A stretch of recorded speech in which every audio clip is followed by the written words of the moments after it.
Hola, hola, buenos días. Vamos a iniciar la transmisión de esta actividad del día de hoy. Bienvenidos a todos y todas. Un saludo muy especial a las personas que están acá por Zoom, pero también a quienes están conectados desde la transmisión por el Facebook Live de la Cátedra de Realidad Nacional Yolanda Oreamuno. Como coordinador de esta cátedra que lleva su nombre en honor a la escritora, a la gran escritora costarricense Yolanda Oreamuno. Para mí es un placer presentar a nuestro invitado del día de hoy, a quien desde ahora agradezco su buena disposición para colaborarnos y enseñarnos sobre ese tema tan importante. Es importante recordar que este año, 2025, marca como conmemoración histórica la derrota del fascismo en el mundo tras la Segunda Guerra Mundial, que como ustedes recordarán, pues finalizó en 1945, ya son 80 años. Sin embargo, pareciera que este gran enemigo solo estaba dormido porque en pleno siglo XXI han empezado a surgir nuevas manifestaciones de movimientos de extrema derecha que amenazan nuevamente la estabilidad de muchas democracias con movimientos que legitiman la discriminación, el uso de la violencia, el nacionalismo, el racismo y toda forma de colonialismo. Pero bueno, ¿qué es el fascismo? ¿Qué es la extrema derecha? Estas palabras que últimamente han vuelto a estar en la opinión pública, a veces son conceptos que no están claros y que, como ya dije, están pues lamentablemente cada día más presentes. Y para eso es la actividad del día de hoy, para echar una mirada al pasado que nos permita comprender mejor el presente. Ahora voy a presentar a nuestro invitado del día de hoy. Se trata del doctor Jorge Barrientos Valverde.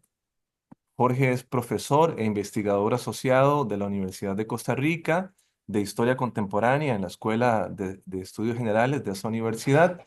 Es doctor en Historia Global por la Universidad de Costa Rica. Tiene una maestría también en Historia de Centroamérica por esta misma universidad. Es licenciado en Estudios Sociales por la Universidad de Costa Rica también.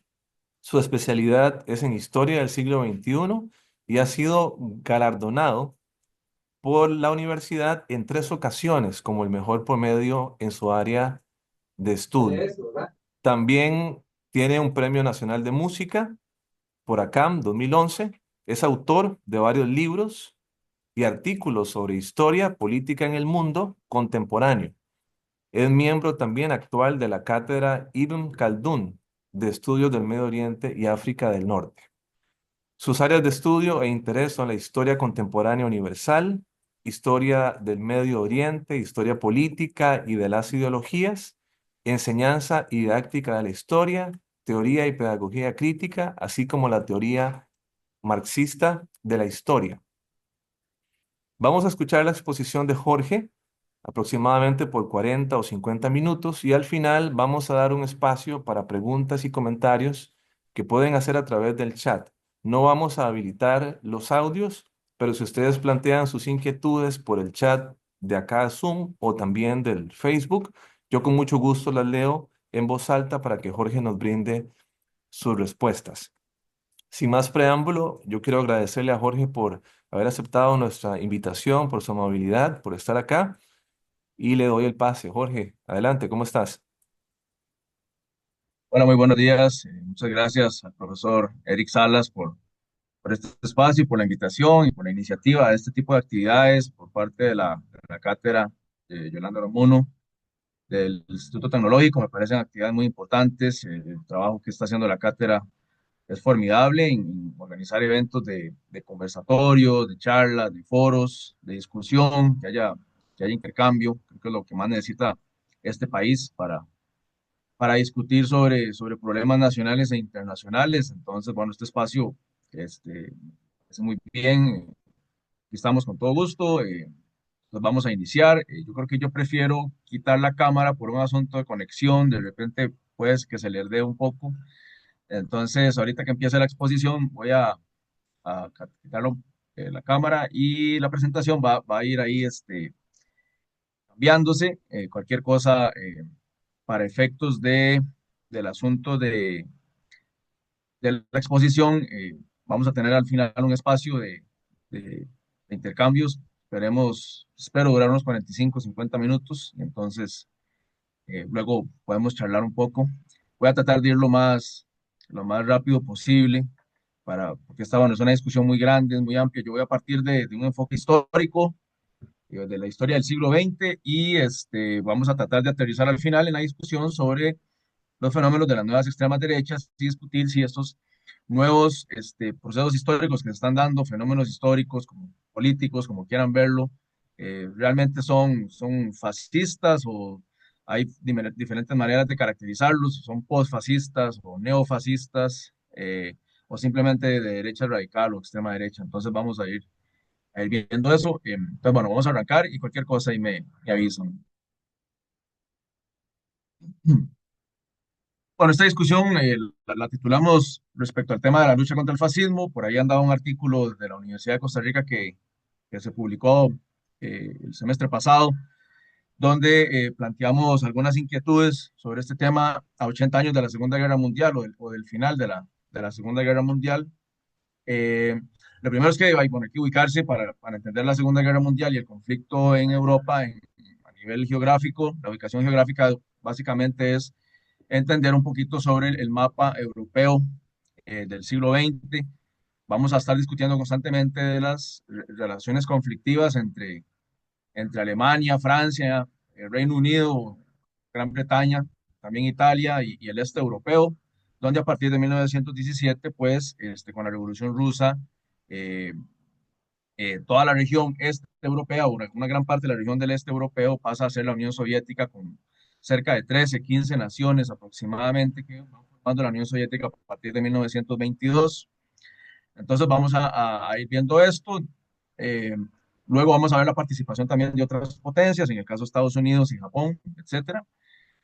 Vamos a arrancar con los orígenes del fascismo histórico entre 1917 y 1945. Para ello, bueno, interesante también, bueno, pues plantear para arrancar esta frase a modo de motivación, ¿verdad? Que es una frase muy famosa de Martin Niemöller, que señala que primero vinieron por los socialistas y yo no dije nada porque yo no era socialista, luego vinieron por los sindicalistas y yo no dije nada porque yo no era sindicalista, luego vinieron por los judíos y yo no dije nada porque yo no era judío, y luego vinieron por mí porque no quedó nadie para hablar por mí. Esto es lo que plantea un poco como el tema de las consecuencias del totalitarismo y las consecuencias de las dictaduras, incluso cuando muchas veces las personas están planteándose que es mejor vivir bajo una dictadura que bajo un sistema democrático porque posiblemente va a tener mayores ventajas, etcétera. Sin embargo, perdemos de vista los peligros que pueda generar esto, ¿verdad?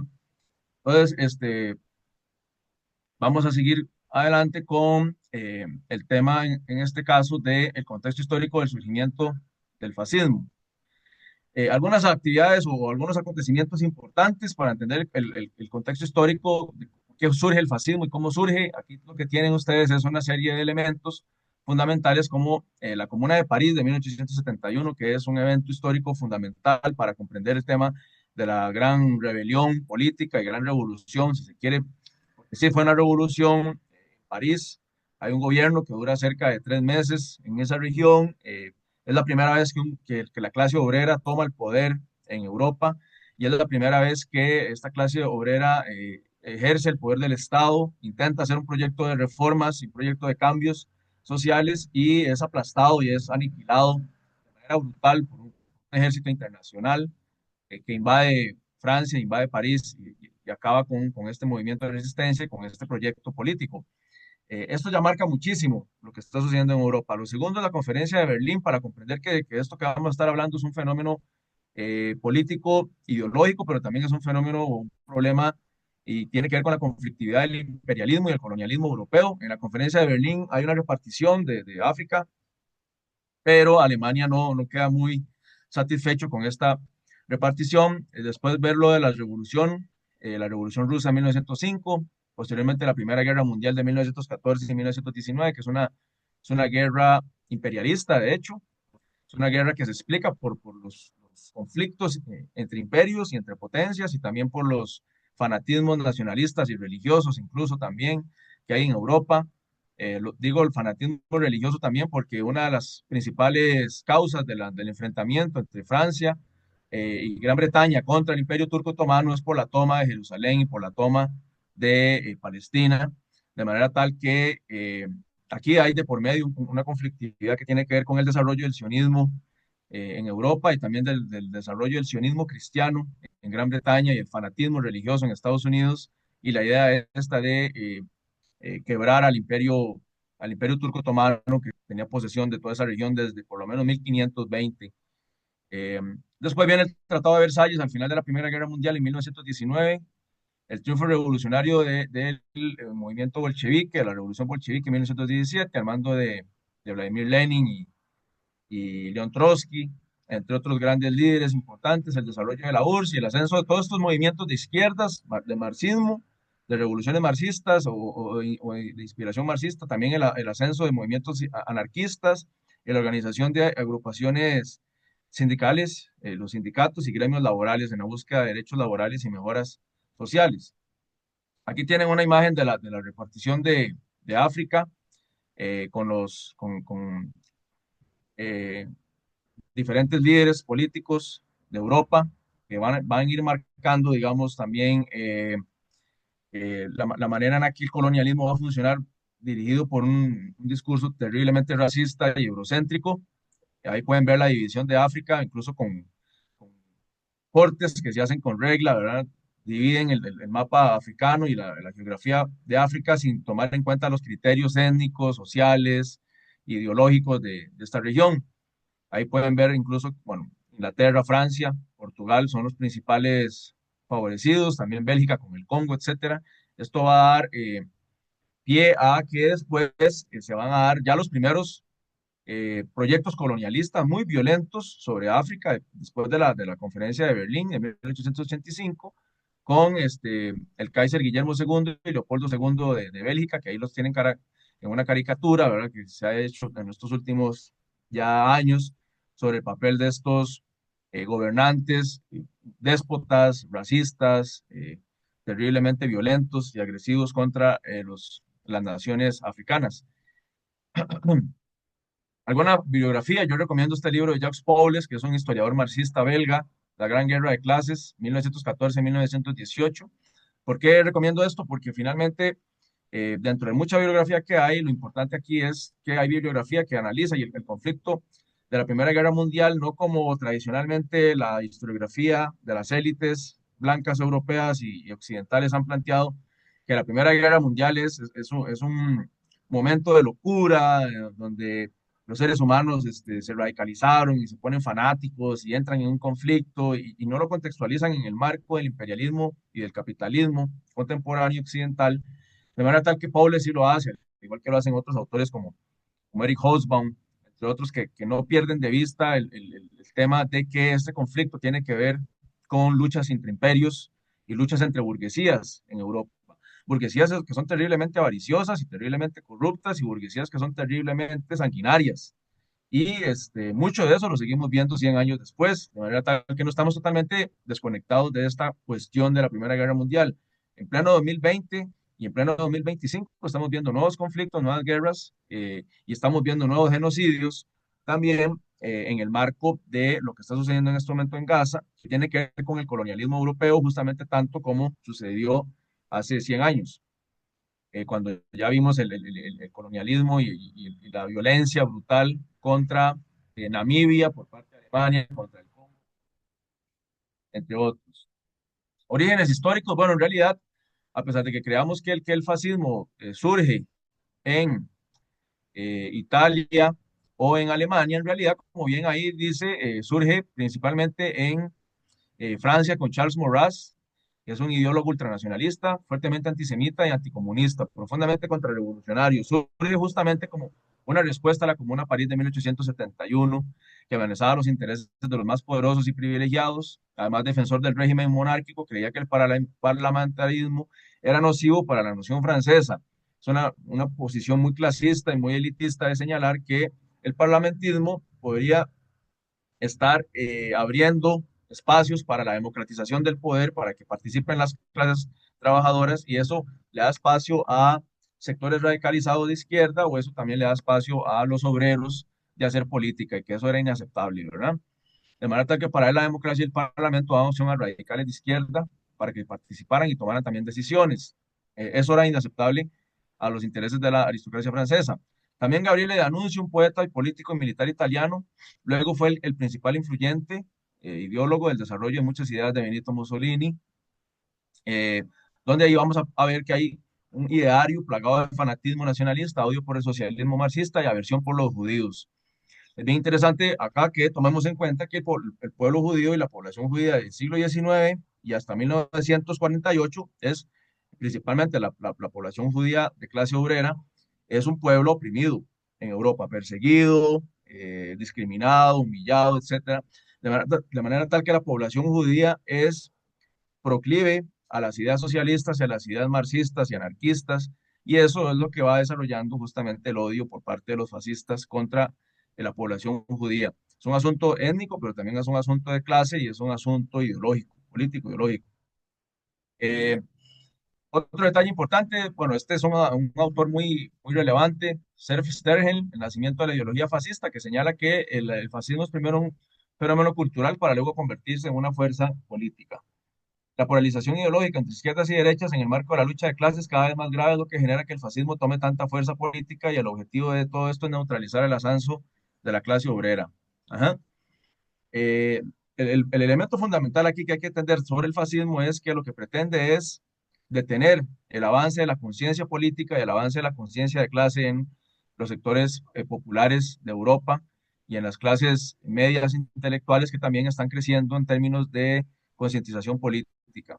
Acá entonces vemos, ¿qué es el fascismo? Bueno, el fascismo se refiere a una corriente político-ideológica de extrema derecha, representante de los intereses de la élite capitalista más radicalizados y antidemocráticos, defensora de los privilegios de los sectores más poderosos de las naciones y apologista del pasado imperialista y monárquico que tuvieron en muchos momentos históricos ciertas naciones europeas, ¿verdad? Hacia inicios del siglo XX, con el fin de llevar a cabo la consolidación de su proyecto político y económico, se valió incluso también de la tradición militar. El nacionalismo exaltado, la idea de unidad y supremacía de la nación y en algunos casos el ideario de la defensa de buenas costumbres religiosas. Es decir, que el fascismo pretende salvar las antiguas monarquías europeas en contra de la amenaza marxista, revolucionaria, socialista y también las costumbres y tradiciones religiosas de la supuesta Europa civilizada, ¿verdad? Evidentemente, bueno, pues eso es muy cuestionable porque Europa no está siendo tan civilizada, puesto que como vemos hay imperialismo, hay colonialismo, hay racismo, hay divisiones de clases, hay injusticia, hay desigualdades socioeconómicas, etcétera. Entonces, el movimiento fascista además toma mucha fuerza después de la Revolución Rusa como reacción a la Revolución Bolchevique. ¿Verdad? Así las cosas, entonces, el fascismo no es un accidente de la historia de Occidente, eso es el fundamental. Esa narrativa de que es accidental, de que fue un momento de exaltación, de locura, en realidad no.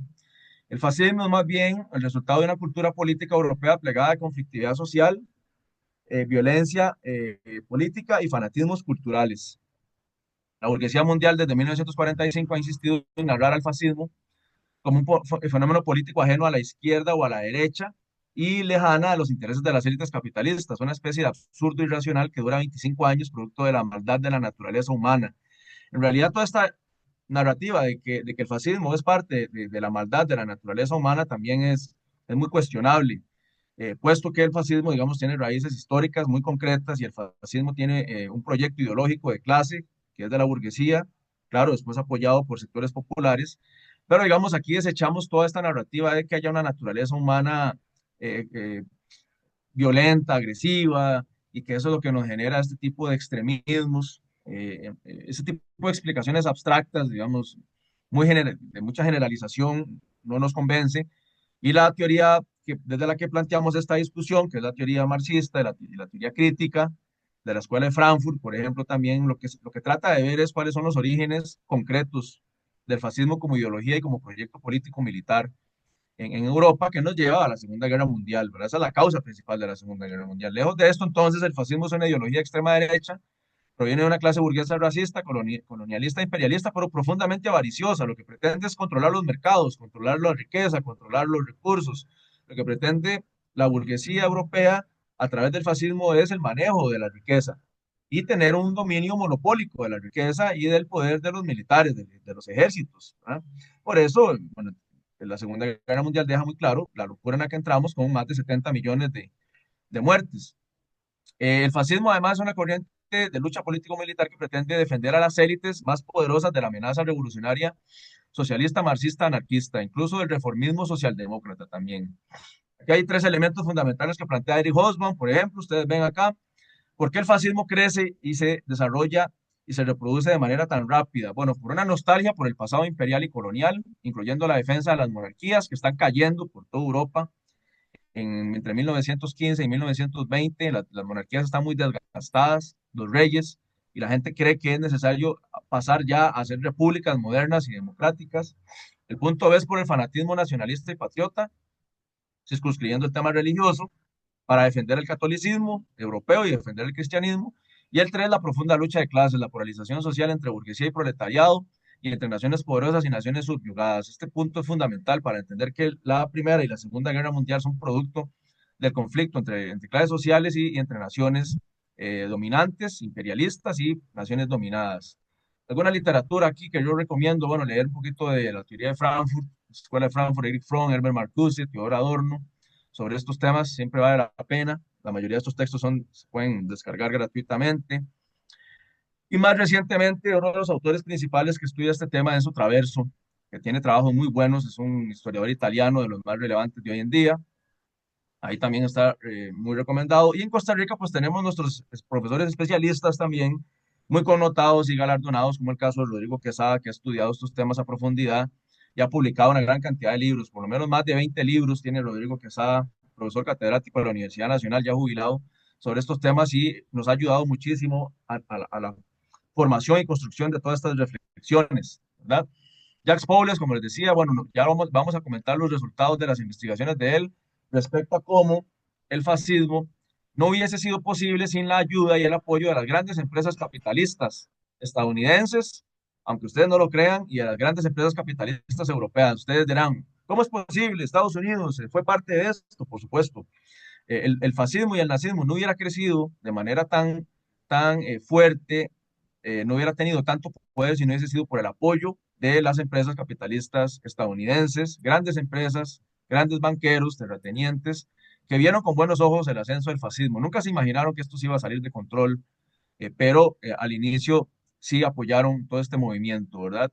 Recientemente se publicó este libro de Richard Evans para entender quiénes son los nazis y cuáles son las caras de los principales líderes del movimiento nazi y fascista. Y nos explica desde el presente, en una entrevista del año pasado, que conocer cómo el nazismo sedujo a los alemanes nos inmuniza contra el populismo actual, a propósito de lo que estamos viviendo hoy en día. Conocer el pasado en este caso y entender bien qué fue lo que sucedió en Europa en los años 30 y 40 nos puede ayudar a entender lo que está sucediendo hoy en día con los nuevos populismos de extrema derecha y con las nuevas ideas de autoritarismos, de políticas punitivistas, de políticas más represivas, de violencia del Estado contra la población y también de supuestos mesías, de supuestos líderes mesiánicos que nos vienen a salvar de todo aquello que supuestamente se considera lo malo, ¿verdad? Todo esto tiene que ver con relaciones de poder muy claras sobre lo que está sucediendo y esas relaciones de poder y dominación lo que pretenden es consolidar y mantener el poder de los grupos económicamente más privilegiados en nuestra sociedad. Es decir, que en este momento si algunos de nosotros señalamos la necesidad de aumentar el presupuesto a la educación, a las becas, aumentar el presupuesto a la cultura, a las actividades culturales, aumentar los presupuestos hoy en día para actividades que tengan que ver con fomentar o aumentar el acceso a la vivienda popular, eh, si hoy en día algunos estamos planteando la necesidad de fortalecer la Caja Costarricense de Seguro Social y el derecho a la salud, posiblemente todo esto se ha visto para estos grupos de poder como negativo y entonces nos van a atacar. Y ahí es donde salen de nuevo estos movimientos de extrema derecha que no ven con buenos ojos este tipo de ideas que parten de la solidaridad humana, que parten del apoyo mutuo, que parten de la cooperación entre las personas para lograr mejores niveles de convivencia social, ¿verdad? El asunto hoy en día está tan complicado y tan tirado a la extrema derecha, de nuevo, en el sentido común de la población, diría Antonio Gramsci, el sentido común está tan a la extrema derecha que cuando uno habla de justicia social, repartición de riquezas, redistribución de tierras, acceso a la vivienda, a la salud, a la educación, empleos dignos, salario mínimo, aumentar el salario, entonces ya uno es acusado de radicalismo, ¿verdad? Cuando este tipo de agenda política no debería ser en estos momentos nada radical, sino que más bien es la base de la convivencia social humana, ¿verdad? Eso es lo que sucede hace 100 años también, porque el proyecto socialista y los partidos marxistas en Europa están creciendo muchísimo en los años 20. Después de la Revolución Rusa hay un intento de revolución en Hungría, en Italia y también en Alemania. En Alemania en 1918 es asesinada Rosa Luxemburgo y Karl Liebknecht, y este intento de revolución es aplacado por el ejército de manera terriblemente violenta y agresiva. A Rosa Luxemburgo, que era una de las grandes intelectuales europeas, una de las primeras mujeres que logra un doctorado en Europa y que logra sacar una gran publicación de escritos, era una mente súper brillante, la asesinan de manera totalmente criminal, a sangre fría, cobardemente, y la tiran a un río, etcétera. Karl Liebknecht también lo asesinan de manera brutal, y esas son las dos, digamos, las dos figuras más representativas, pero detrás de ellos hay una gran cantidad de luchadores sociales que son asesinados también en los años 20 y 30. Eh, entonces, bueno, esto nos va llevando justamente a la Segunda Guerra Mundial. Aquí otra bibliografía importante, que recomiendo este librito de Patricia Agosto sobre el nazismo, muy pedagógico para gente joven, para quienes se quieren introducir a estos temas, un librito pequeño, de lectura muy sencilla y que vale la pena revisarlo para que vean ustedes algunas de las cuestiones que vamos a ir diciendo. Y también los trabajos que explican el papel de las empresas transnacionales y de las grandes empresas de Estados Unidos y de Europa en colaboración con los nazis, ¿verdad? No sé si reconocen a ese señor que está ahí, es muy influyente en el siglo XX, nada más ni nada menos que Henry Ford. Pues Henry Ford fue condecorado con la Gran Cruz del Águila en 1938. Los nazis lo admiraban a Henry Ford y Henry Ford admiraba a los nazis. De manera tal que uno de los principales empresarios y de los multimillonarios más poderosos del siglo XX tenía grandes simpatías por el fascismo y por el nazismo y creía que el proyecto de la humanidad tenía que ir hacia ese norte. Lo que pasa es que todo esto se cayó en 1945. Ya vamos a ver por qué al final de la Segunda Guerra Mundial, ¿verdad? Entonces, bueno, el fascismo se construye así como una expresión de la racionalidad burguesa. Pretende construir un capitalismo de Estado con un Estado fuerte, corporativista, manejado por las élites militares, ¿verdad? Y se asocia como ideología, como proyecto ideológico, el fascismo se asocia con esto que vemos aquí, el nacionalismo, el militarismo, el racismo, el anticomunismo, el antisemitismo, el imperialismo, etnocentrismo, colonialismo, el darwinismo social, también la ley de la selva, la ley de los más fuertes se imponen y los más débiles deben ser arrasados, ¿verdad?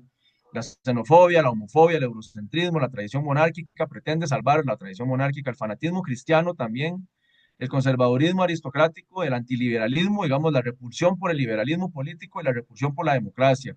Ajá. Y además es un proyecto expansionista que busca preservar las tradiciones y costumbres establecidas de Europa. Y aquí tenemos, por ejemplo, una caracterización de esto. Se cree que la desigualdad de los individuos es natural y que hay individuos para mandar y hay individuos que son para ser explotados. Es natural y normal que hayan explotadores y explotados, que hayan dirigentes y dirigidos, y que los débiles deben ser mutilados, bueno, cuando no logran adaptar, ¿verdad? Eso es racismo.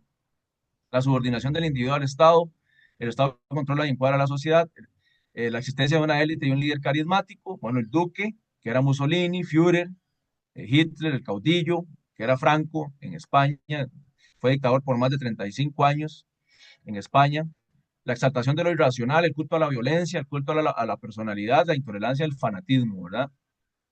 Eh, Además, bueno, otros elementos, lo que ya hemos señalado, el fascismo se basa en el anticomunismo, en un pensamiento antiintelectual también. Todos los intelectuales de izquierdas o progresistas o socialdemócratas deben ser aniquilados y es un proyecto antidemocracia y antirepublicano.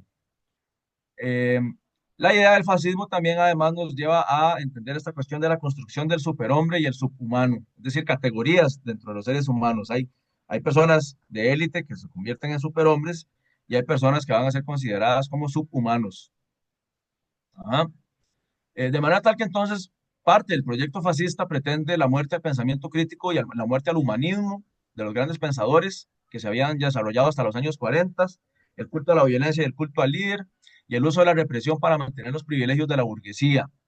De manera tal que aquí, como ven, el fascismo es la respuesta agresiva y ultraviolenta a la amenaza del socialismo o de cualquier principio de justicia humanística, incluso desde el pensamiento más básico del humanismo. Y también es una lucha contra la teoría marxista que luchaba contra los privilegios y los abusos de las élites dominantes. Con los niveles de explotación laboral que se vivían en esa época, los nazis lo que pretenden es mantener esos niveles de explotación laboral, incluso aumentarlos, como sucedió con la mano de obra que tenían conquistada o colonizada en África y a los judíos que esclavizaron también.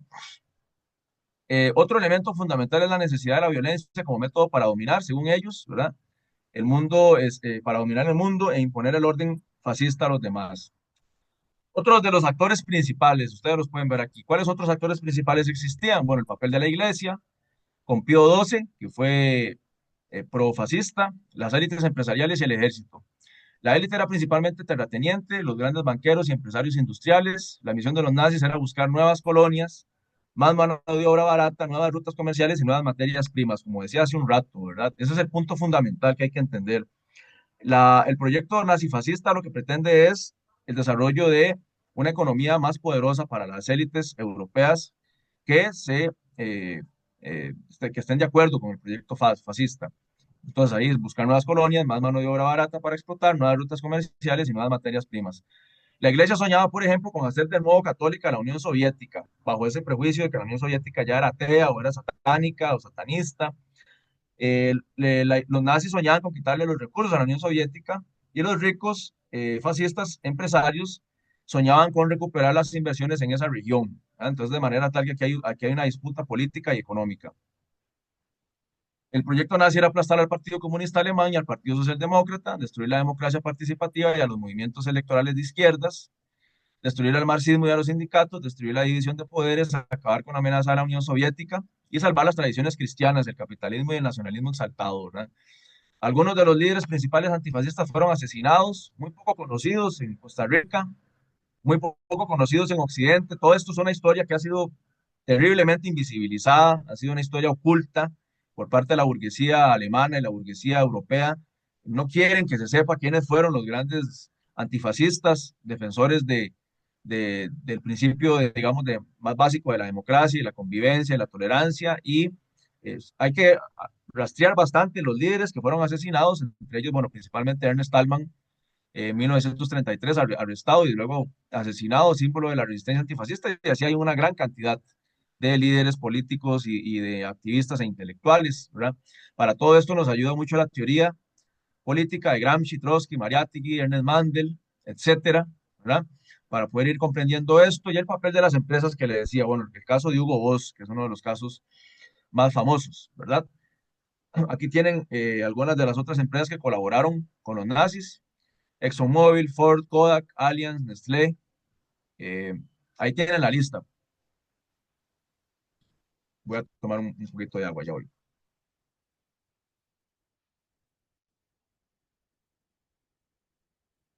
Entonces, si repasan dicha lista que vienen ahí, básicamente ustedes pueden ver que el crecimiento de todas esas empresas son las empresas que dominan el mundo hoy en día. Ajá. Entonces ahí es donde podemos hacer conexiones con el presente. Ford, IBM, Opel, Shell, Allianz, Kodak, General Motors, Coca-Cola, Adidas, Nestlé, Siemens, Hugo Boss, Gillette, Standard Oil, Texaco, Bayer, Renault, Mercedes-Benz, BMW, Volkswagen, Fox, Deutsche Bank, United Fruit, incluso Westinghouse, Electric Company, empresas que nos suenan muy cotidianas y muy normales hoy en día, fueron parte del crecimiento del fascismo y del nazismo en esas épocas y fueron cómplices y fueron los aliados de este movimiento político. Incluso caras muy conocidas, el caso de Prescott Bush, su hijo y su nieto, es decir, George Bush padre y George Bush hijo. Prescott Bush fue un gran aliado y un gran admirador del fascismo europeo y de los nazis, y después Estados Unidos hizo presidente a su hijo hizo presidente también en el 2001 a su nieto, ¿verdad? Cosas así que a veces parecen sacados de la ciencia ficción distópica del cine, totalmente reales. De hecho, muchos de estos autores muy conocidos como Noam Chomsky, por ejemplo, han señalado que Estados Unidos después de 1945 se convierte en un país que va a empezar más bien a defender a los exfascistas y a darles incluso eh, alojamiento. Una gran cantidad de gente que escapa de la Segunda Guerra Mundial, líderes fascistas y que estuvieron en los campos de concentración, etcétera, escapan principalmente a Estados Unidos y escapan a Sudamérica, Chile, Argentina, Brasil, Uruguay, Paraguay, principalmente, y hacen una nueva vida allí. De manera tal que Estados Unidos se convierte en un refugio para los ex nazis, ex fascistas, y Estados Unidos los va a empezar a contratar, incluso, los va a empezar a contratar para que los ayude a combatir a los soviéticos, a los socialistas en la Unión Soviética. Lo que le señalaba del Papa de Hitler, bueno, muchos consideran que Pío XII fue cómplice también, porque era profundamente antisemita, y Pío XII era profundamente anticomunista y antimarxista. Creía que esto era una guerra religiosa, es decir, que la disputa política en Europa era una disputa política que tenía que pasar por, o que pasaba alrededor de un conflicto religioso. Eh, entonces, bueno, aquí, ¿cuál es la posición de Pío XII? Bueno, que hay que apoyar a los fascistas porque de alguna manera están ayudando a aplastar a un enemigo común y un enemigo muy peligroso, que es el marxismo y los socialistas. Ajá. Ahí tienen algunas imágenes del papel de la Iglesia Católica cuando trabajaba hombro a hombro con los fascistas. El caso más importante de esto es el fascismo en Italia, pero también el fascismo en España, con Francisco Franco, que quizás muchos de ustedes lo conozcan y que saben que Francisco Franco fue uno de los grandes dictadores de Europa y fue convirtió en dictador en España después de 1939, 1940, cuando gana la guerra civil en España, que es un conflicto que arranca en 1936. Son 3 años, 4 años de conflicto y al final, bueno, pues Francisco Franco y el ejército logran derrotar a las fuerzas republicanas que, digamos, agrupaban a todo tipo de izquierdas, desde socialdemócratas, demócratas republicanos, marxistas, trotskistas, agrupaba anarquistas, agrupaba stalinistas, etcétera. Ahí tenemos algunos ejemplos de esa supuesta lucha por defender la grandeza de Europa con el rey, los reyes, el rey de España, Alfonso XIII, o el caso de Miguel de Primo de Rivera, de la familia aristocrática, muy asociados y muy ligados a la ideología fascista también. Las luchas antifascistas y el caso de los movimientos antifascistas, las guerrillas, o los movimientos guerrilleros antifascistas. Bueno, Buenaventura Durruti fue uno de los más famosos. Fue asesinado en medio de los conflictos y el combate. Pero bueno, el movimiento político antifascista fue muy fuerte en Europa. Hay una gran cantidad de luchadores en España, en Italia, en Francia, en Gran Bretaña, en Alemania, que cayeron luchando contra esta manifestación de barbarie. Eh, Han salido muchas películas al respecto sobre la resistencia antifascista en Europa recientemente, ¿verdad?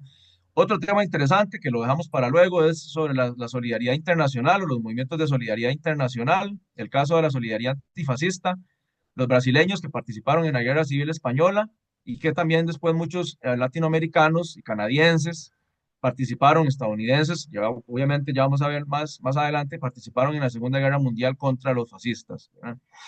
Eh, a mí me gustaría retomar y recordar el caso de uno de las víctimas principales del fascismo en Europa, es el caso de Walter Benjamin, que es uno de los grandes pensadores del siglo XX, a pesar de que murió a los 47 años aproximadamente, estaba muy joven, todavía le faltaba escribir más, pero dejó algunos de sus escritos más importantes y estaba totalmente consternado por el crecimiento del fascismo en Europa y estaba impactado del crecimiento de estos movimientos políticos mesiánicos, de los grandes líderes, de los grandes hombres que son alabados por las masas, donde la gente no los cuestiona, la gente no tiene capacidad de cuestionar nada, la gente los sigue ciegamente como líderes enviados divinamente o enviados celestialmente.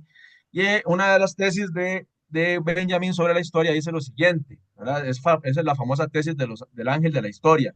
Cuando él se pregunta qué es la historia, para él la historia es un ángel que del cielo va viendo el paso de la sociedad, el paso de la civilización, como una especie de este, manifestación que va por una calle y que va avanzando y que muchas veces esa manifestación que va por la calle puede caminar hacia adelante muy rápido o puede irse para atrás también de manera muy rápida, ¿verdad? Es decir, pueden haber avances y progresos y también pueden haber retrocesos.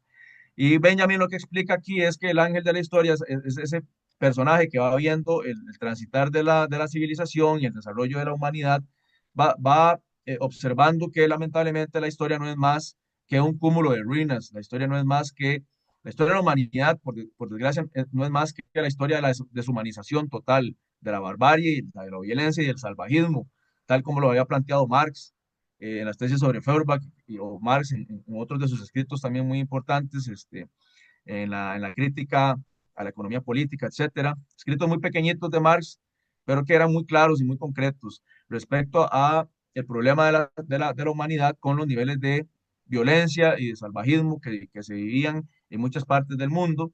Entonces, bueno, aquí Benjamin dice, el ángel quisiera detenerse, despertar a los muertos y recomponer lo destruido, pero un huracán sopla desde el paraíso y se remolina en sus alas, y es tan fuerte que el ángel ya no puede plegarlas.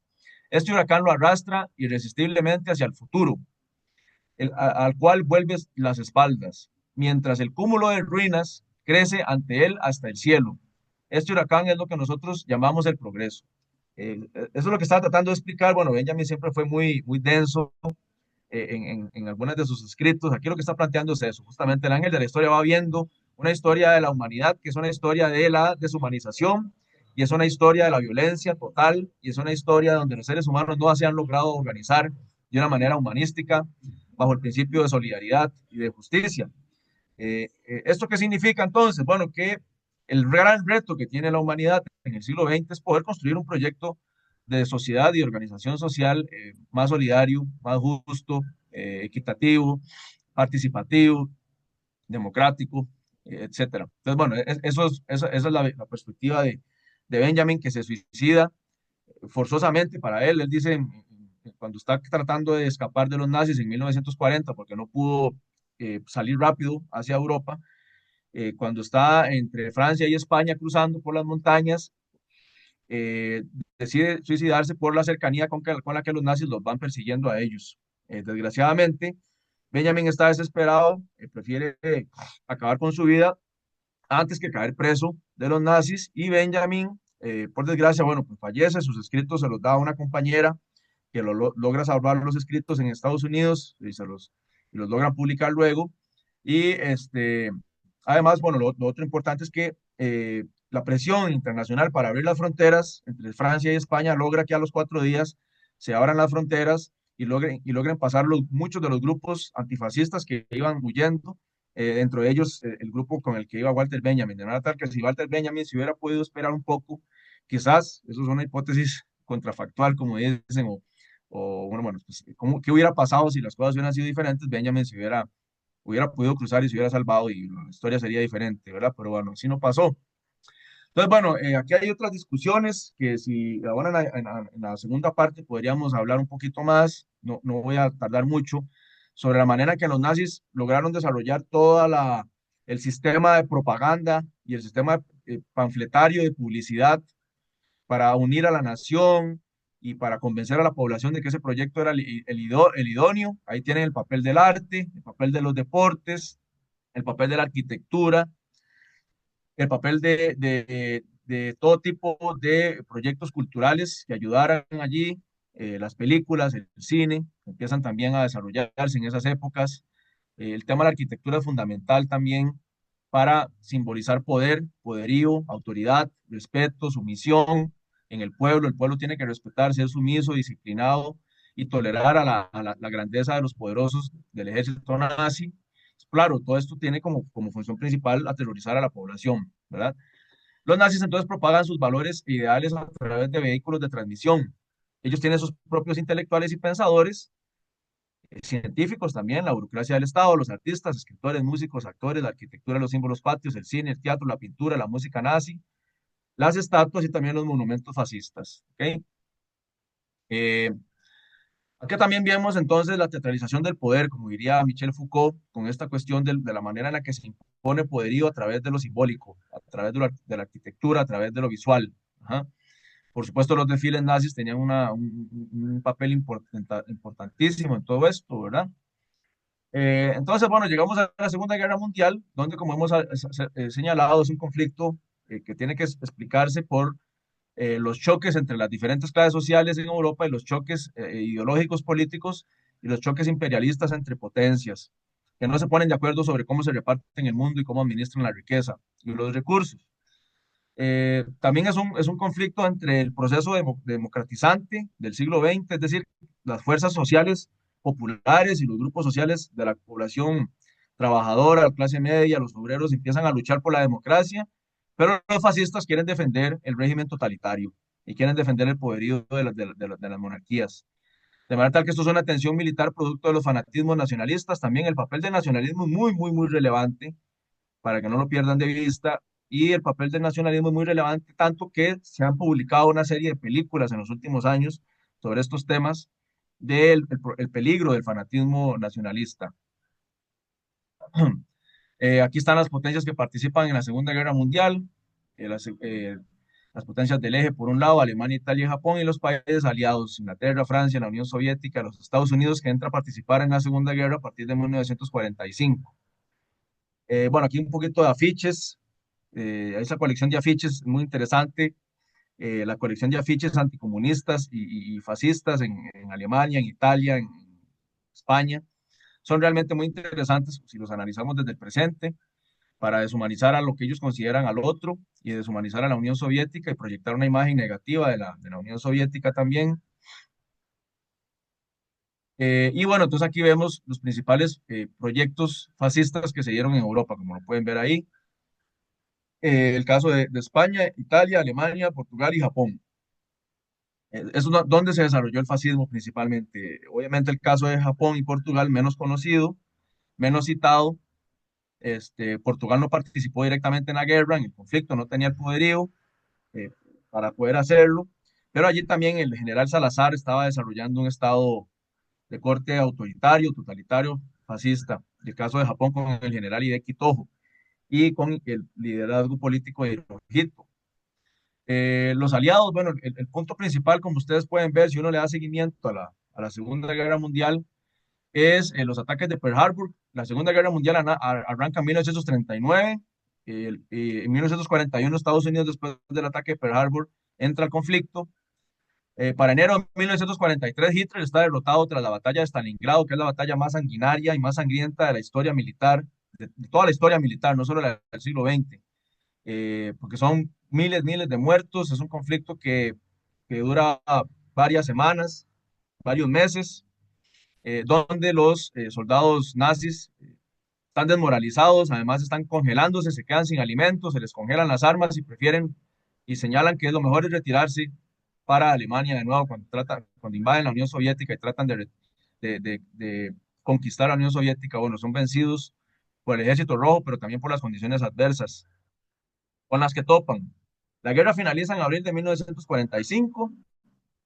¿Qué es lo más importante aquí que me gustaría dejar claro? Bueno, que las élites que apoyaron tanto el proyecto nazi fascista, acá, a partir de abril de 1945, evaden totalmente su responsabilidad y evaden su criterio y evaden su apuesta que había sido por el crecimiento del fascismo en Europa. Se lavan las manos, ¿verdad? Con el fin de la guerra, ahí tienen, bueno, se dan los juicios de Nuremberg, donde muchos de los líderes nazis fascistas son enjuiciados, algunos de ellos se suicidan, algunos de ellos logran huir por los famosos sistemas de escape, con ayuda de otros líderes políticos y empresariales europeos y con ayuda del Vaticano.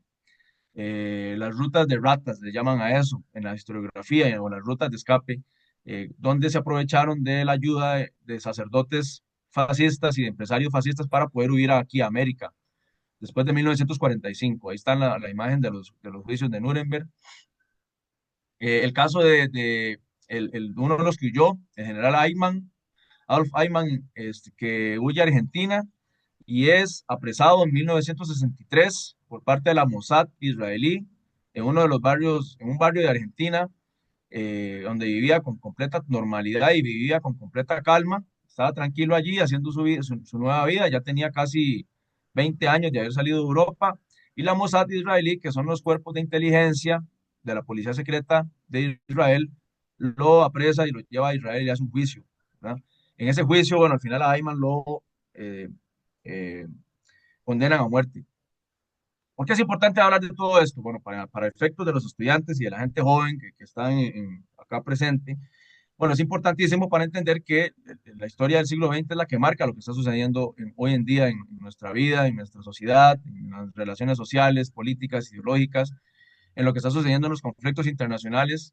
Entonces, es muy relevante entender que todo esto es parte de un asunto de combatir los nuevos movimientos ultraviolentos, ultranacionalistas y también colonialistas, y que incluso han llevado a cabo terribles genocidios, ¿verdad? Yo había citado el genocidio belga contra el Congo, el genocidio de Alemania contra Namibia, el genocidio de los turcos contra los armenios, el holocausto nazi contra los judíos y los soviéticos, pero después vienen nuevos genocidios. El genocidio contra los movimientos izquierdistas en Indonesia en 1965-66, el genocidio maya en Guatemala en 1979-1982, con ayuda del ejército de Israel.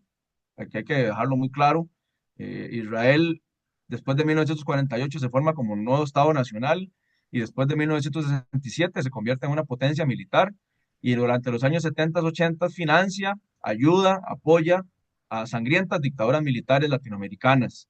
Dentro de ellas, la peor, a la que le vendió armas y de la cual fue asesora y cómplice, fue en Guatemala entre 1979 y 1982, a través de principalmente la dictadura de Ríos Montt, el general Ríos Montt. También tenemos el caso del genocidio en Ruanda en 1994, de Hutus contra Tutsis, y el actual genocidio que se está dando en Gaza contra la población palestina allí por parte de las fuerzas del ejército de Israel, que han utilizado como excusa perfecta el ataque del movimiento de Hamas contra civiles israelíes en octubre del 2023, y esto le ha permitido legitimar, según su narrativa, un genocidio contra la población en Gaza, en Palestina, donde todos los días nos levantamos con peores noticias, día a día las noticias son peores sobre ahora el uso del hambre y la hambruna para aniquilar población civil, bombardean hospitales, bombardean escuelas, bombardean iglesias. En Palestina cerca del 14% de la población es cristiana, entonces esto no es una guerra de los buenos occidentales blancos contra los malos musulmanes y árabes, no. En Palestina hay 14%, cerca del 14% de población cristiana. Hay iglesias católicas que han sido también bombardeadas y cristianos que han sido asesinados.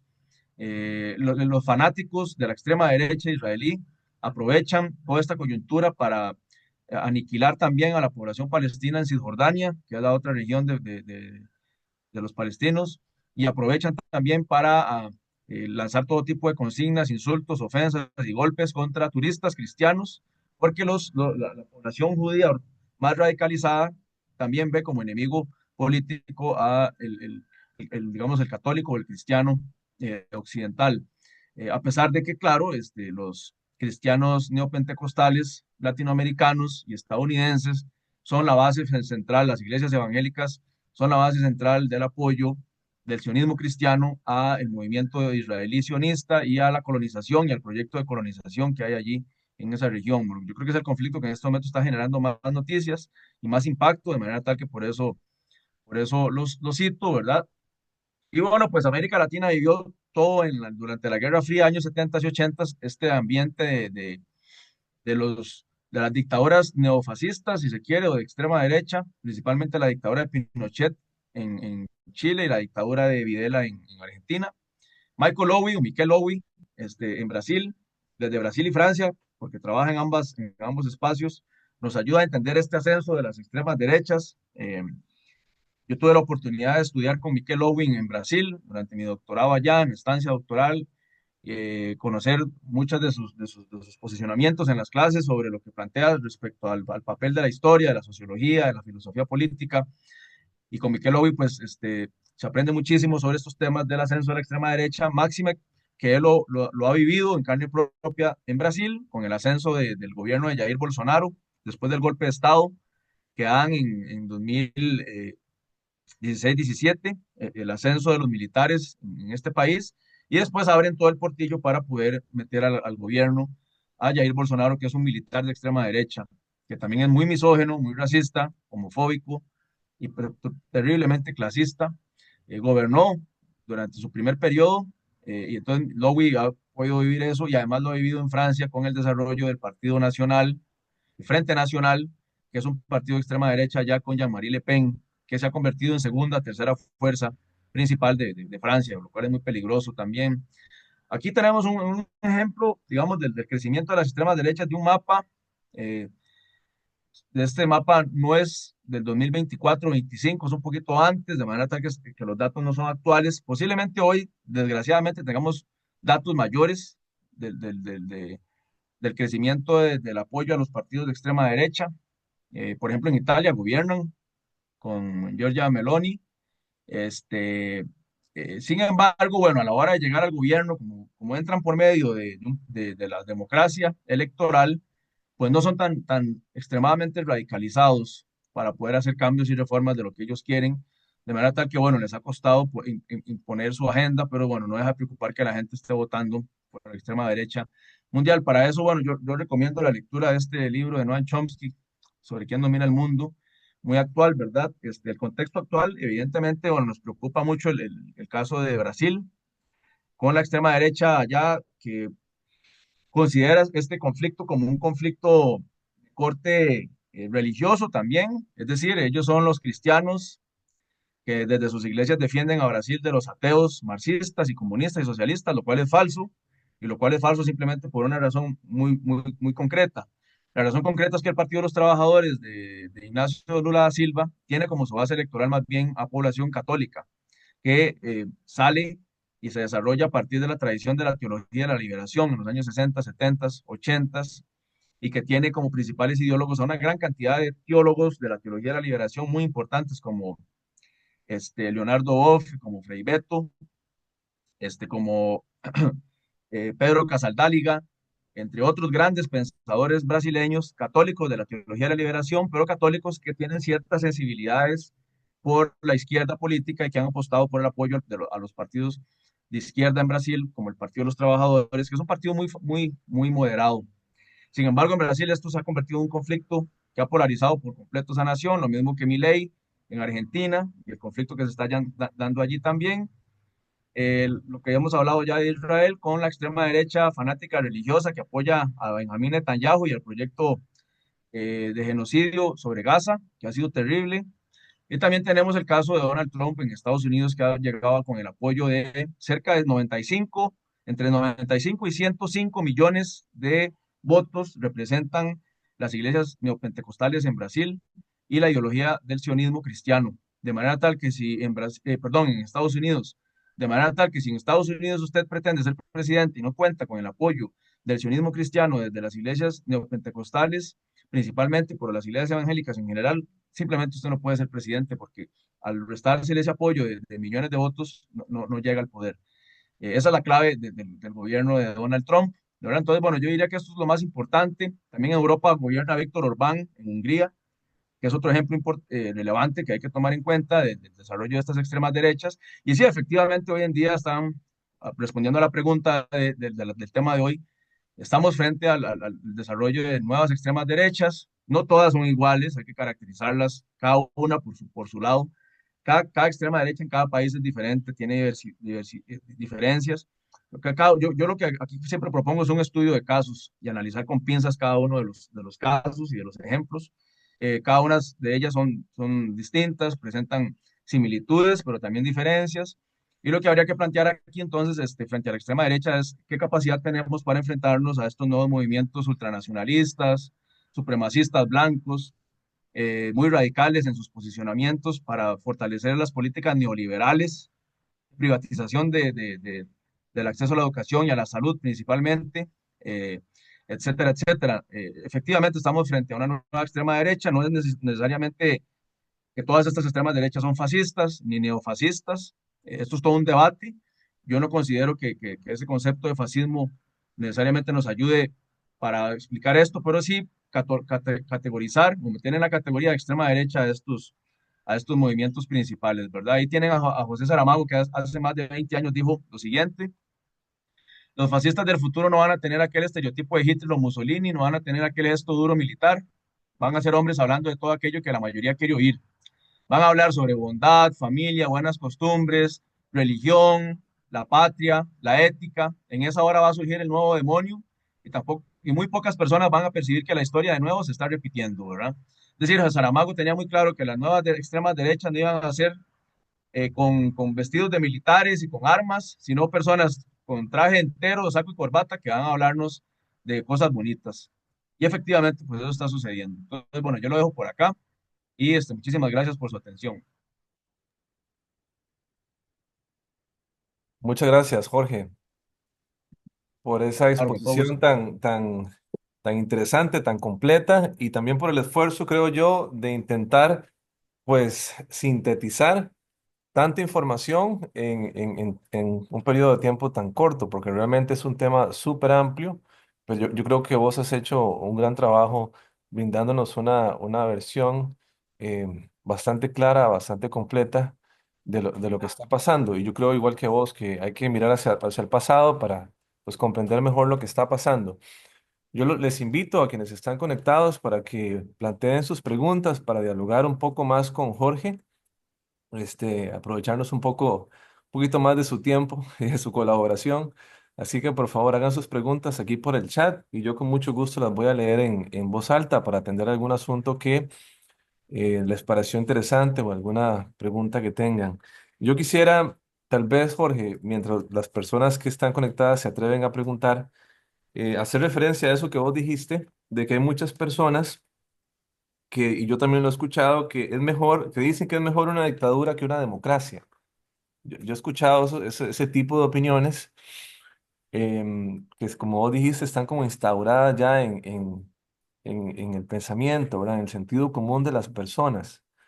Y quizás quisiera volver a eso rápidamente y preguntarte qué es lo que crees vos que ha pasado para que lleguemos a expresar ese tipo de opiniones así de manera impune, creyendo que eso tiene algún sentido y algún sustento. Sí, de acuerdo. ¿Me puedes dar un par de minutos nada más para resolver una cuestión aquí en la casa y ya casi te respondo? Claro, claro, no hay problema. Un minuto. Repito que les invito nuevamente a hacer sus preguntas. Por aquí tenemos ya a Sheila Mejías con una pregunta que ya pronto estaré leyendo. También a Brittany. em, para aprovechar, como les decía, un poco más, para usar un poco del tiempo que nos ha brindado Jorge el día de hoy. Me parece muy importante también, y eso lo agradezco de tu presentación, Jorge, el hecho de que constantemente hicieras referencia a algunos textos clave que nos permiten o que nos permitirían profundizar en el tema. Eso es algo que yo agradezco mucho y tomé nota de algunos autores que me interesaría repasar, porque yo creo que, coincido con vos en que hay un resurgir de esta temática que tiene que preocuparnos eh, pues muchísimo, muchísimo, muchísimo.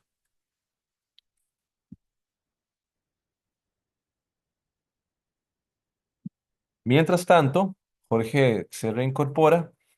Em, Quería contarles, aprovecho para anunciarlo, que pues la cátedra intenta a lo largo del semestre de realizar pues diversas actividades para que los estudiantes puedan empaparse o conocer de estos y otros temas coyunturales.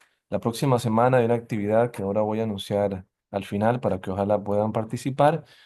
Y sin duda el gran tema que hemos querido abordar durante este semestre tiene que ver con lo político. Así que esta conferencia de alguna manera marca el inicio de una serie de discusiones políticas que vamos a tener un poco de cara al año electoral que se avecina, ¿verdad? Para muchos ya es de conocimiento que el próximo año vamos a tener votaciones en el país y creo que es importante refrescar la historia, ampliar un poco la mirada sobre ciertos temas para lograr un voto mucho más informado. Yo sé que muchos de los que están acá son estudiantes que pues van a votar por primera vez el próximo año.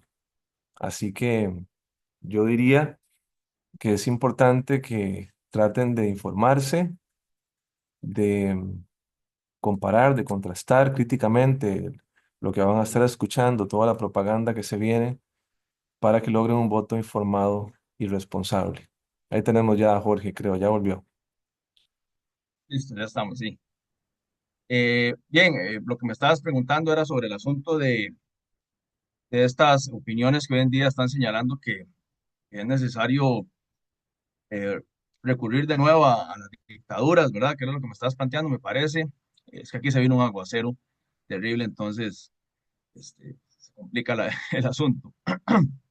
Espero que no se me vaya en internet. No, no, te escuchamos Pero bien. bueno, sí, sí, sobre esta cuestión, bueno, el crecimiento de la idea de la mano dura viene desde hace años en Costa Rica y en América Latina. La gente que señala que es preferible un gobierno de mano dura que resuelva los problemas que una democracia que cada 4 años cambia de presidente y no resuelve nada. Ajá. Eh, Más allá, digamos, de una idealización del sistema democrático, bueno, yo estoy a favor, digamos, de que vivamos en una sociedad democrática, por supuesto, porque es el punto neurálgico para poder organizar todo lo demás. No hay otra forma, digamos. La democracia tendrá problemas y limitaciones, pero es el punto central dentro del cual nos podemos organizar para tolerarnos y para, digamos, que se dé a respetar ciertas normas básicas de convivencia y de cómo funciona el Estado contemporáneo. Eh, y además, bueno, lo de estas opiniones de la necesidad de una mano dura, de un gobierno que reprima, que violente los derechos, que meta a la gente a la cárcel, qué sé yo, de un gobierno dictatorial que destruya la división de poderes, que es peligrosísima en América Latina. Hay que tener cuidado con ese tipo de afirmaciones, eh, independientemente de lo que creamos de los gobiernos contemporáneos que están ahorita en el poder, pero hay que tener cuidado porque un gobierno que arranca así puede terminar con cosas terribles.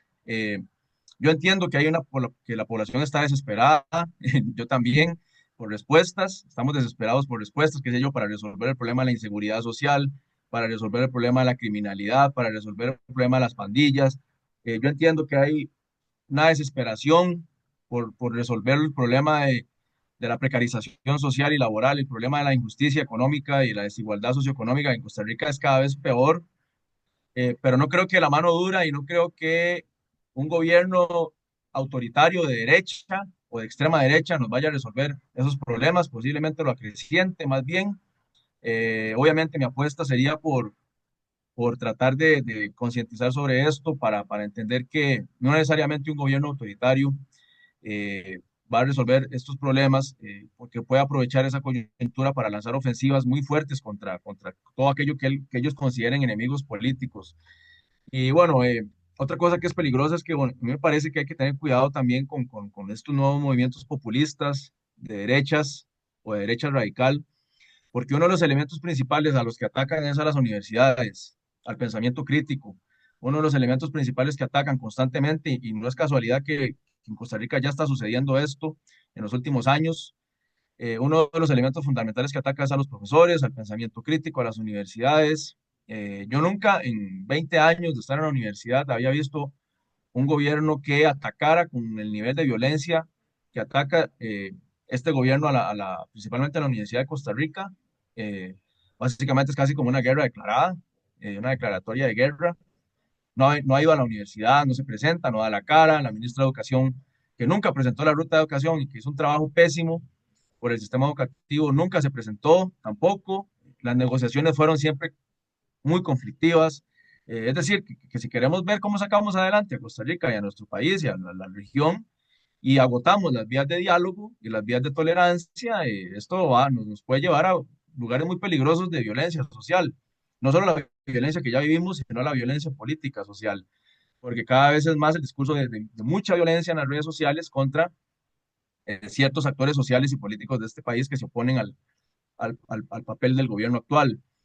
Entonces, bueno, yo creo que es importante, digamos, seguir defendiendo el proyecto de la democracia costarricense como el punto inicial de la sociedad. No hay otro. Y si hubiese otro, pues tendríamos que construirlo desde las bases y desde un proceso de revolución social o etcétera, que no parece que sea que se vaya a dar pronto, ¿verdad? A mí me parece que un proyecto de revolución social en América Latina, en Costa Rica, podría darse, pero solamente con un recrudecimiento muy fuerte de las condiciones objetivas, es decir, de la economía, de la pobreza, de la exclusión.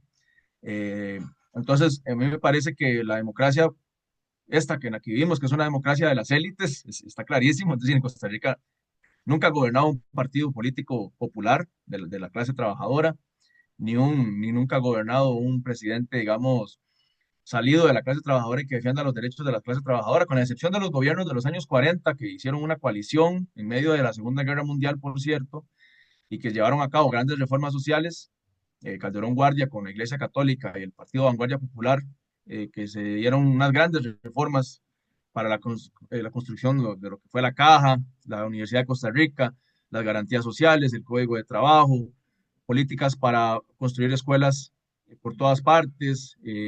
Se llevaron a cabo los inicios de las políticas de calzado en la población que andaba descalza en las calles, comedores escolares. Conocemos las reformas más importantes de Calderón Guardia, pero hubo otras más también muy relevantes. Con la excepción de ese gobierno y algunas reformas importantes que hizo el proyecto socialdemócrata de Figueres Ferrer entre 1948 y 1974, pongámosle máximo, lo que hemos visto es una ofensiva muy brutal de gobiernos de las élites neoliberales en Costa Rica. Y lo que hemos visto es que después de que se construyó un proyecto en Costa Rica más o menos relativamente balanceado de una sociedad capitalista que trata de salir adelante, sacar su economía adelante, se ve acompañada de reformas sociales, de un Estado más o menos fuerte que se preocupa por la educación y la salud, por la vivienda, por dar becas, y después con el proyecto neoliberal empezamos a ver un montón de problemas. Es decir, Costa Rica en 1991 tenía los mejores índices de desarrollo humano de América Latina junto con Uruguay. En 1991 era uno de los países con el coeficiente de Gini para medir la desigualdad, era uno de los países más igualitarios de América Latina, con serios problemas de todo tipo, pero bien que mal, en la región latinoamericana teníamos algunos índices de desarrollo humano que nos podía hacer presentables y defendibles. Y en el 2022, cuando se cumplen los 30 años de esos índices, aproximadamente 2021, 22, en el bicentenario, los índices de desarrollo humano y indicadores sociales van hacia el barranco, ¿verdad? En términos de convivencia social y de la manera en la que estamos constituyendo nuestro país. Entonces yo lo veo muy complicado por ese lado, y hay que tener cuidado también con los discursos punitivos, de más violencia. Yo entiendo que hay un problema carcelario, o sea, yo estoy consciente y que hay un problema de hacinamiento, y entiendo que que a las poblaciones privadas de libertad o a los reos hay que respetarles sus derechos. Yo estoy a favor de que las personas que están en las cárceles, que son principalmente de barrios obreros y de barrios marginales y de barrios empobrecidos, tengan dignidad dentro de la cárcel. No hay otra forma para poderlos reinsertar, no hay otra forma que darles lo mínimo. No sé cómo la gente pretende que salgan después de estar en la cárcel una serie de reos que fueron maltratados y torturados y violentados y que estuvieron en ese ambiente y creen que después de 20 años van a salir recuperados de ahí, van a salir peor, de manera tal que el Estado no puede tener calabozos y manicomios ahí. Y entonces yo entiendo que hay que mejorar nuestra infraestructura carcelaria, entiendo eso, pero también comprendo que esto es parte de un proyecto político actual perverso que puede ser muy peligroso y que también nos puede llevar a espacios de autoritarismo mucho peores. Entonces habría que tener cuidado con eso. Yo creo que este país, la única manera que medio funcione dentro de lo que cabe es con contrapesos, ¿verdad? Con que haya división de poderes, diferentes partidos políticos, que la Asamblea Legislativa esté más o menos repartida y así como para poder montar lo mínimo para Claro. la convivencia política, sí. Ujú. Sí, definitivamente. Gracias, Jorge, por la respuesta. Ujú. Tenemos un poco más de intervenciones en el chat, ahora sí. Y bueno, primero que todo, la gente manifiesta mucho agradecimiento por la presentación, que les gustó mucho, dicen. Y hay, digamos que, varias preocupaciones que voy a intentar resumir, así que no voy a leer de manera directa las preguntas, las agradezco, pero voy a tratar de agruparlas en tres preocupaciones que me parece que son claves ahí en los comentarios. Una tiene que ver, porque vos ya también has adelantado algunas cosas, una tiene que ver con el tema de las redes sociales, ¿verdad? Cómo potencian de alguna manera todos los discursos de odio en la actualidad y qué tanto pues eso favorece también a que estos movimientos sigan creciendo. Eso por un lado. Y por otro también hay preocupaciones con respecto al futuro de hacia dónde va esto, Y también con respecto a, digamos, específicamente el caso costarricense, ya vos creo que dijiste algunas cosas, pero pensando sobre todo en el tema de lo que nos espera en esta campaña electoral el próximo año, también podrías quizás como referir algunas cosas. Ahí te agrupé como tres cosas, a ver cómo logras amarrarlas. Buenísimo. Sí, sí, no, muchas gracias por todos los comentarios ahí en el chat. Aquí los estoy tratando de ver. Este, están muy buenos todos los comentarios. Yo siempre insto a la población, a todos nuestros amigos y compañeros y a familiares y todos a que estos temas no son ajenos a nadie. No es que solo los profesores pueden hablar de esto, no es que solo alguien que ha estudiado esto por 10 o 20 años puede hablar de esto. Esto tiene que ser una discusión cotidiana, digamos, tiene que ser una discusión como hablar de fútbol o de comida o de un café o con unos amigos o unas cervezas. Es una discusión que pasa por nuestra cotidianidad porque la manera en la que nos organizamos políticamente es la manera desde donde se organiza y administra el país y desde donde se organiza y administra la vida social de todos nosotros, desde lo que comemos, desde nuestros derechos, nuestras libertades. Todo pasa por la discusión político-social. Entonces, es muy importante que ya desde jóvenes, muchos estudiantes se interesen por esto y tengan sus cuestionamientos, sus preguntas, inquietudes que a uno se le empiezan a hacer ya cuando entra a la universidad principalmente, porque en el colegio, bueno, pues es más complicado por la edad, eh, la despolitización que hay en Costa Rica muy fuerte, ¿verdad? Si no es porque hay unos profesores que le hablan a uno, uno casi no entiende nada de esto ni se interesa. Pero bueno, por dicha, las universidades pueden dar este espacio y a mí me parece que es fundamental que las universidades crezcan en este país. Yo no le veo más salida al problema de la inseguridad y la violencia que el mejoramiento de la educación, del sistema educativo en Costa Rica y el crecimiento de las universidades como espacios de diálogo y espacios de convivencia y espacios de concientización política, social en todas partes. Eso es una vacuna muy efectiva contra la violencia y contra las pandillas y la guerra que hay en este país. Este país básicamente está en guerra, ¿verdad? Está en guerra social desde hace muchos años, pero tiene tendencias hacia arriba y hacia abajo. Ahorita estamos en un pico de conflicto y de violencia, porque todas las noticias de todos los días es más asesinatos por todas partes. Limón, San José, Punta Arenas, Alajuela, Heredia, Cartago, en todo lado. Cómo sacar a la población joven y a la población que está más precarizada de los barrios obreros y de los barrios marginales de esta situación. La única forma es el apoyo y la ayuda del Estado. Yo no le veo otra, por lo menos a corto plazo, ¿verdad? Un proyecto agresivo de financiamiento de la educación, el sistema de salud, de apoyo a vivienda popular, que la gente viva en condiciones dignas, y eso va a bajar un poco, por lo menos un poquito, podría bajar la frustración social y los niveles de frustración que hay en la población costarricense, que está polarizada y en conflicto. Y eso también podría permitir que la gente joven se dedique también al deporte, a las becas, para estudiar, que tengan oportunidades, que puedan salir adelante con tener un trabajo digno, que los haga sentir honrados y los haga sentir buenos ciudadanos. Yo creo que hay un discurso muy peligroso ahí de que la gente que se mete en los actos de violencia lo hacen porque quieren. Bueno, no todos, en realidad. Creo que la mayoría entran a ese mundo por diferentes circunstancias muy jodidas que nosotros no entendemos porque no pasamos por ahí, porque quizá crecimos en una familia que nos dio ciertas oportunidades o en un barrio que no es de ese tipo y que además pudimos estudiar y estar en una universidad. Uno no sabe bien lo que está pasando en esas barriadas, etcétera. Los barrios populares en este país, ya, es una cosa terrible, el nivel de marginalidad, de exclusión, de injusticia, de violencia que se viven allí. Entonces creo que es peligroso acudir a estas narrativas de la derecha y de la extrema derecha. Yo entiendo que todos tenemos amigos y familiares que simpatizan con esto, pero yo también lo tengo. Y yo les hago discusión hasta donde se puede y cuando ya no se puede, pues ni modo. Uno tiene que también entender las frustraciones que tenemos y la desesperación por tratar de construir una sociedad mejor, pero creo que sí hay que tener cuidado con estas narrativas de polarizantes, de violencia, de echarle la culpa a todos los demás. Nosotros, los del gobierno, no tenemos la culpa de nada, la culpa es de todos los demás.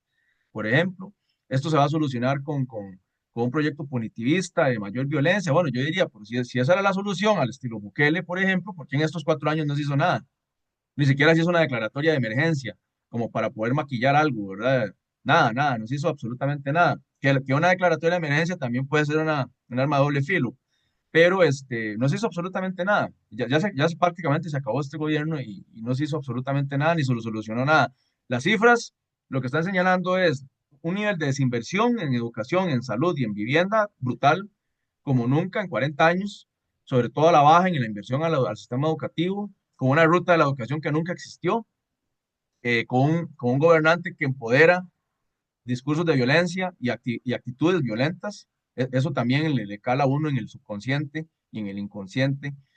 Tener a alguien que se comporta así gobernando el país, pues, legitima los niveles de comportamiento de violencia en todas las personas, ¿verdad? Es decir, entra a un restaurante, a un bar y va y se le tira encima a otro chaval o grita, se burla, tira insultos, agrede, se burla de otros. Cuando un periodista le hace una pregunta, hace una burla, hay un chiste y no responde. O sea, no, no, esto es una barbaridad. Es una barbaridad que estemos a este punto en la historia de este país y me parece que hay que preocuparse por eso y que sí, los discursos hacia más violencia y polarización son muy peligrosos, al punto que hoy en día yo creo que la mayoría de mucha gente de la clase media, mucha gente de las diferentes clases sociales que no apoyan mucho este proyecto, eh, tienen incluso miedo de hablarlo y decirlo porque hay mucha polarización. Entonces, bueno, estos temas son muy importantes. Aquí en los comentarios me parecen muy relevantes. El papel de las redes sociales, bueno, como dice aquí la compañera Sheila, digamos, lo de las redes sociales también es jodido porque la mayoría de redes sociales están en manos de grupos de derecha y de extrema derecha muy fuertes. Eh, las redes sociales han difundido todo esto a partir de fake news, de teorías de la conspiración. En Brasil ganaron las elecciones a partir de un montón de mentiras que difundieron, de enredar todo, de malos entendidos por todo, de que nunca hay explicaciones convincentes. Hay un detalle interesantísimo que es que en general los grupos de extrema derecha dan soluciones sencillas a problemas muy complejos, ¿verdad? Y hay que tener cuidado con eso. Esa es la base del populismo como política, ¿verdad? Soluciones sencillas a problemas muy complejos. Costa Rica está en una crisis de inseguridad y de violencia. ¿Qué hacemos? Encerremos a todo el mundo y listo, ¿verdad? Y hay otros países que dicen, "Sí, pues estamos teniendo problemas de inseguridad y de violencia, empecemos a matarlos. Y sencillo, ¿verdad? Pero eso es peligrosísimo porque es soluciones muy fáciles a problemas muy, muy difíciles y muy complejos que tienen que llevarnos a una reflexión mayor. Este, que tenemos problemas de inseguridad en las zonas costeras, no sé qué, y ahí empieza la xenofobia y el racismo, entonces echemos a todo mundo, ¿verdad? Estados Unidos está en este momento así. Es decir, la apuesta de Donald Trump y es una cosa horrible lo que estamos viendo en noticias con este movimiento de la policía migratoria, es agarrar a la gente y golpearla, acostarla en el suelo, ponerle amarrarlo ahí, ¿verdad? Esposas y montarlo a un camión y deportarlo, sin ni siquiera hacerle una investigación previa, ¿verdad? Y han deportado un montón de gente. Entonces es bien jodido toda esa cuestión. En los discursos y en las redes sociales, la predominancia y la hegemonía y el dominio lo tiene los ¿Cómo grupos no? conservadores y muy de derechas, eso yo lo tengo muy claro. Y yo creo que aquí lo religioso para muchos de nosotros y de nosotras no debería ser tan relevante porque uno puede ser cristiano de cualquier tipo de dominación, denominación, perdón, católico, evangélico, protestante, de cualquiera de las que sea, y eso no tiene que determinar nuestra posición política, ¿verdad? Como les decía, el Partido de los Trabajadores en Brasil principalmente católico y de mucha población también evangélica. Entonces, una cosa no tiene que determinar la otra. Si nosotros en Costa Rica somos, bueno, principalmente cristianos, bueno, ¿qué tipo de cristianismo queremos construir en Costa Rica? Un cristianismo de violencia y de meter a la cárcel a todo mundo y de pegarle a todo mundo y de enfrentarnos a golpes en todo momento y de burlarnos entre nosotros, o queremos construir una sociedad cristiana bajo los paradigmas que para mí son diferentes de lo que es el cristianismo social, digamos, la justicia, la solidaridad, la cordialidad, la educación, el respeto, ayudar a los más marginados, ayudar a la población que más lo necesita. Eso es lo que deberíamos practicar, una educación, un país altamente educado. Los derechos sociales son fundamentales, el acceso a la educación, a la salud, a la vivienda, a la dignidad humana, al alimento, al agua potable, a la electricidad. Eso es lo que tenemos que construir como norte en Costa Rica. Y Así en algún es. momento más o menos se hizo en los años 70 y creo que el país iba avanzando. Y ahora la cosa se está poniendo muy compleja. Yo por eso siempre a mis estudiantes les planteo que, digamos, no hay que tomar esto como una visión maniquea entre buenos y malos, o entre ateos y cristianos, o entre ricos y pobres. Cada uno de nosotros tiene libertad de pensamiento y tiene libertad de credo religioso.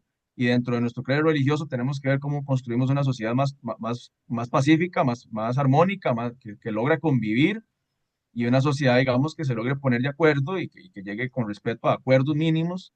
Y yo creo que si el cristianismo nos puede ayudar en eso, perfecto, porque la teología de la liberación y el cristianismo social en América Latina también ayudó mucho en construir proyectos de sociedades democráticas con mayor justicia social e inclusión. Bueno, mi tesis doctoral fue sobre eso, en realidad. eh, y ahí yo pude explicar un poco cómo en Costa Rica también, desde el cristianismo podemos luchar por el acceso a la tierra, por ejemplo, en las Ujú. zonas rurales. Y se luchó muchísimo. Por cierto, en San Carlos hubo un movimiento muy fuerte ¿Cómo en los no? años 80. Yo lo tengo identificado en la tesis y tengo todo eso fotografiado en los periódicos. En 1986-87, con la presencia de sacerdotes, eh, digamos, con vocación social y con sensibilidades por la justicia, que Ujú. lucharon porque los campesinos y la población tuviera tierra para trabajar y para vivir. Los encarcelaron en el año 87, por ejemplo. Bueno, Y esa... en Costa Rica, en Guapiles, en Siquirres, en Guásimo, hubo tomas de tierras encabezadas y Ujú. dirigidas por sacerdotes en comunidades de base, comunidades eclesiales de base, que llamaban buen pastorales populares, donde se sentaban a discutir y hablaban de los grandes problemas de la comunidad y cómo resolverlos. Y cuando el Estado no daba respuesta, entonces, ¿qué hacíamos? Tomar tierra, ¿verdad? La Claro. lucha por la justicia. Entonces eso nos puede ayudar también a entender que en el pasado han habido ese tipo de luchas y que yo creo que hoy en día también no deberíamos renunciar a la lucha social Muy porque se bien. respete la educación de calidad y el acceso a la salud y el acceso al trabajo, por ejemplo. También. Muy bien. Ujú. De hecho, que esa podría ser una siguiente colaboración de parte de Jorge para que nos cuente esa historia desde San Carlos. Pero ahí ya eso será en el Claro, futuro. claro, claro, con todo gusto. Jorge, Interesante, sí, buenísimo. vamos a ir cerrando la transmisión, lamentablemente, porque yo sé que vos tenés clase a la 1 y ocupás Ujú. almorzar. Y también, pues aquí en el TEC, la hora de almuerzo es a la 1:30, a las 11:30, perdón, y hay muchos estudiantes que tienen clase a las 12:30.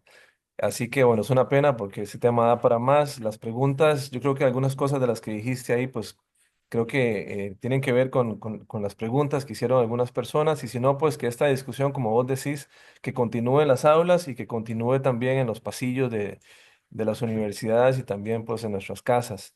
Yo quiero Claro. agradecerte nuevamente, Jorge, por esta exposición tan completa, tan importante y necesaria de cara, como dije antes, en el intermedio en el que vos te ausentaste un momento, de cara a las elecciones de nuestro país el próximo año.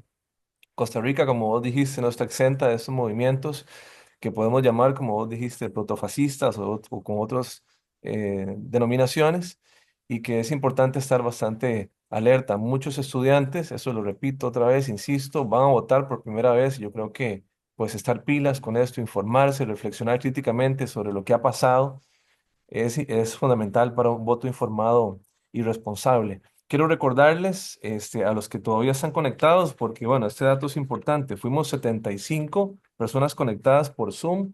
El profesor Adrián Jaén estuvo conectado con su grupo, lo cual suma mínimo 25 personas más. Es decir, fuimos pues entre 100 personas las que te escuchamos el día de hoy.